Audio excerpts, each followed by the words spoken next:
این کیک یلدایی دردسرای خامه کشی رو نداره و همین قدرم جذاب میشه که دیگه برای یلدا از کیک‌های ویترینی قنادی نگیرید و خودتون به این زیبایی کیک یلداییتون رو درست کنید.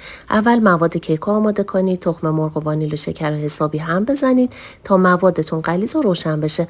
بعد روغن و شیر رو اضافه کنید و در آخرم آرد و بیکینگ پودر رو کم کم اضافه کنید که یک دست بشه. حالا نصف کمتر مواد رو توی ظرف دیگه بریزید، رنگ خوراکی سبز رو بهش اضافه کنید، یه قاشق ازش بردارید و رنگ سبزش رو پررنگ‌تر کنید. به مابقی مواد رنگ قرمز اضافه کنید و تو قالب گردتون بریزید. یه سیخ چوبی داخلش بچرخونید، چند تا ضربه بزنید و داخل فر قرار بدید. کف سینی رولت که کاغذ روغنی انداختید، اون یه قاشق مواد کیک سبز پررنگ‌تر بود، به کمک قیف باهاش طرح خطای هندونه رو بندازید، 2-3 دقیقه بذارید داخل فر، بعد در بیارید و رنگ سبز روشن رو روش بریزید. دوباره داخل فر قرار بدید و بعد از پخت هر دو کیک از قالب جدا کنید.